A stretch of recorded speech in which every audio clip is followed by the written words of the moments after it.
Hello అండి అందరికీ. ఏం టిఫిన్ తిన్నారు ఈరోజు? మందైతే ఈరోజు ఎగ్ దోశ అండి. ఒక్క దోశ తింటే చాలు, కడుపు నిండిపోతుంది నాకు. మీరు కూడా వచ్చేసేయండి, అందరం కలిసి తినేద్దాం. దోశ వేసుకొని దానిపైన ఎగ్ అలా పగలగొట్టేసి, మేము ఇంట్లో కారపొడి చేసుకుంటాం దోశల్లో వేసుకోవడానికి. అదే వెల్లుల్లిపాయ కారం అంటారు, మేమైతే పొడి కారం అంటాం ఆంధ్ర సైడ్.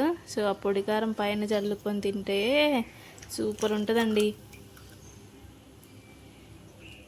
దోశ అనగానే మీకు ఏది ఇష్టంగా తింటారు? నేనైతే ఎగ్ దోశ అండి.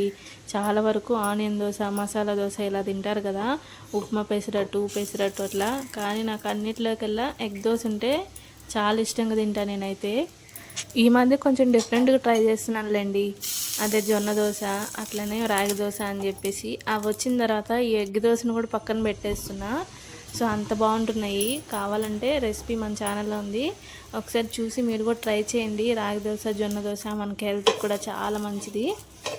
సో చాలా రోజులు అయింది కదా అని చెప్పేసి ఇప్పుడైతే నేను ఎగ్ దోశ వేసుకుంటున్నా. టేస్ట్ అయితే సూపర్ అంటే సూపర్ ఉంటుంది, ఒకసారి ట్రై చేసేయండి. ఇదేనండి, ఇంకోవైపు కూడా రోస్ట్ చేసుకుంటానని చెప్పాగా, అలా రోస్ట్ చేసేసి ఇంకా దించుతాననే ముందు ఇట్లా కారపొడి చల్లితే, ఆ కారపొడిలో ఆల్రెడీ ఉప్పు కూడా ఉంటుంది, అందుకే నేను సపరేట్గా వేయలేదు. నేను చెప్పా కదా వెల్లుల్లిపాయ కారం అని చెప్పేసి, ఇదే అది.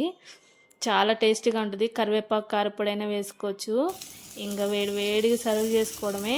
ఒక్క నిమిషం అట్లా సిమ్లో ఉంచితే చాలు కారపొడి వేశాక.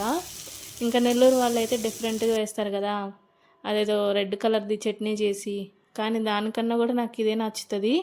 చాలా అంటే చాలా టేస్టీగా ఉంటుంది, తప్పకుండా ట్రై చేయండి.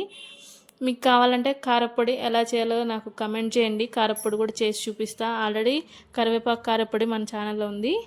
ఈ వెల్లుల్లిపాయ కారపొడిలో కొబ్బరి, కొంచెం చింతపండు కూడా వేసి చేస్తాం, చాలా బాగుంటుంది. మీకు రెసిపీ కావాలంటే కమెంట్ చేసేయండి, చక్కగా చేసి చూపించేస్తాను. ఆల్రెడీ చెప్పాను కదా, కరివేపాకు కారపొడి, మునగాకు పొడి కూడా ఉన్నాయి మన ఛానల్లో. చూసి మీరు కూడా ట్రై చేసి ఎలా వచ్చిందో కమెంట్ చేయండి.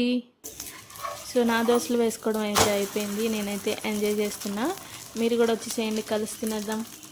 టేస్ట్ అయితే సూపర్గా ఉంటుంది. అది చిన్న చిన్న దోశలు లావుగా వేస్తున్నాను ఏమనుకోవద్దు, దోశ పైన బాగాలేదని చెప్పేసి ఆ విధంగా వేసుకుంటున్నా. ఎగ్ దోశ రెసిపీ నచ్చితే లైక్ చేయండి, షేర్ చేయండి, సబ్స్క్రైబ్ చేసుకోండి.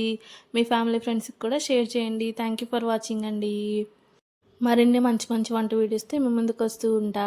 Bye bye.